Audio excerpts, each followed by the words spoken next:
He brings swagger, attitude, but also consistency. I feel like a lot of things with the Seahawks can be up and down. They get heated up, but he's been this consistent thing on their team, this leader. He's never missed a game in his career. Yeah, you know, we've been talking about the Legion of Boom for so long, and oftentimes it was, you know, Earl Thomas being banged up or Cam Chancellor dealing with contracts or even injuries. Richard Sherman has just quietly been the most consistent piece, and it's the level of intensity he brings, but it's also the IQ. The beginning of his career, he was definitely a loudmouth, but he backed it up with his play. And then he said, you know what, I don't need to talk anymore. I'm going to just talk on my pads. But it's the IQ, though. It's the intelligence that he brings to the field.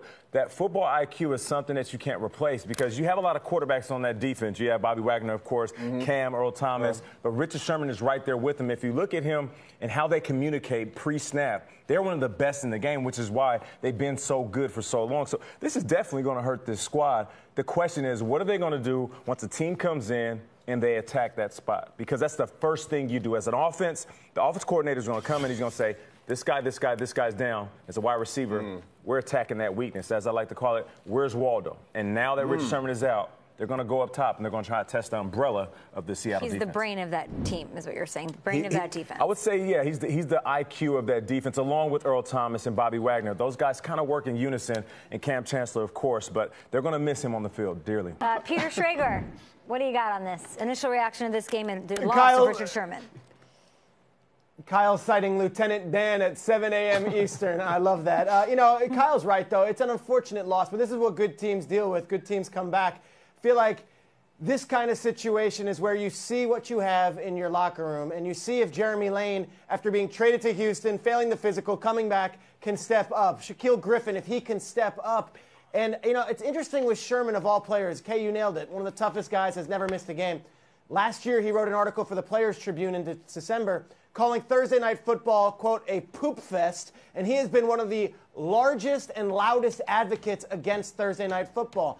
Richard Sherman came into this game with an Achilles injury. This didn't just happen instantaneously. He was nursing this. He was questionable. Is he going to go?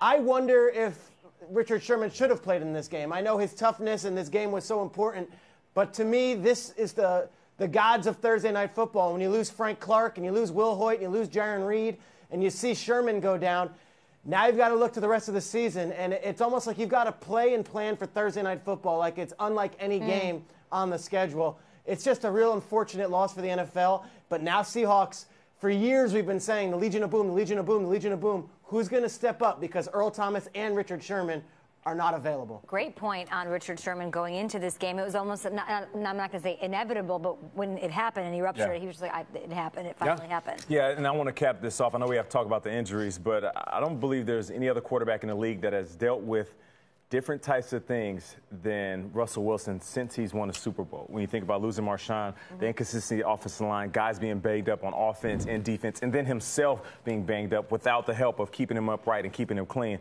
Russell Wilson sits there. I look at that image, that piece of art of that man holding the globe, and it just gets heavier and heavier.